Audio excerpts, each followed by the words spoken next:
Chin Gang smiled respectfully and said, "Mr. Wade, thanks for your great kindness to the Chin family. Today is a bit rushed, and it is too late to prepare. Can I invite Mr. Wade to come to the Chin family tomorrow? Host a banquet at home to entertain you personally, to thank you for your great kindness." "No, I have something else." Charlie shook his head coldly, and said, "Today's affairs, I think you did more of good deeds. I don't want to be too public, understand?" Chin Gang was taken aback, and nodded again and again. "Chin understands. Mr. Wade will be useful to the Chin family in the future, just come to Chin." After speaking, he quickly handed over a gold-plated business card with his personal mobile phone number on it. Charlie took it without looking, turned around, and took the old master to leave. And Chin Gang kept watching the two of them disappear before glaring at Steven and said angrily, "From now on in Orus Hill, when you see Mr. Wade, you will bow respectfully and say hello to him, and don't cause me trouble again." Steven said aggrieved, "I didn't know that going to the street to buy something can offend a master." Ao Shui on the side gritted her teeth as she watched Charlie's departure. Although she admired Charlie very much, she obviously still remembered Charlie kicking her *** in her heart. For a proud girl, this kind of thing is simply unforgivable. Chin Gang sighed and comforted her. "Girl, don't retaliate against Mr. Wade, now our whole family is counting on Mr. Wade. Can he really help?" Steven mumbled. Chin Gang scolded, "If you talk nonsense, I will break your leg." Steven shrank his neck, not daring to say more. Ao Shui stomped her feet bitterly, and said, "I know Dad, I will not provoke him." The thought of her body still aching, she felt angry and uncomfortable. "It's a pity," Chin Gang sighed, shaking his head. Ao Shui asked in surprise, "What a pity?" Chin Gang glanced at her and said, "Unfortunately, Mr. Wade is already married. Otherwise, I think you two becoming good friends." "Dad? What are you talking about?" Ao Shui was so embarrassed and annoyed. On the way back, Jacob was still very surprised.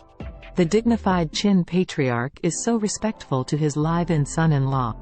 "Charlie, are the things you told Chin Gang true?" Jacob doubted that his son-in-law was becoming more and more like a liar. Charlie chuckled and said, "It's a half-truth, half-truth, don't all scammers like to play tricks?" After hearing this, Jacob was shocked and reprimanded in a panic. "***ck. You dare to lie to the Chin family, and you have received such an expensive bracelet. What if someone finds it, turns back and reveals it? Won't they ruin our home?"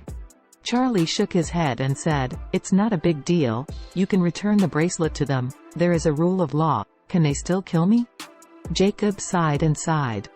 Obviously, he was worried, but after thinking about it, there was no other way. He could only take a gamble. Maybe Charlie's quack trick was really effective? After returning home, Charlie went into the bedroom and took out the safety and wealth stone he had received from Irvin Jones. And at this moment, Charlie suddenly felt that surging energy penetrated into his body from the stone. Charlie suddenly felt warmth, and the entire chest and belly were uncomfortable. Soon, layers of sweat, mixed with black impurities, were discharged from the body, and the body was extremely relaxed. After a while, Charlie felt that there was a burst of energy in his body running through the veins. "This is aura." When he looked at the stone again, Charlie found that the stone had already contained aura, just like an ordinary stone. Charlie ran the cultivation method recorded in the 9 profound heavenly scriptures, and couldn't draw aura from it. Charlie could only put the stone back in his pocket.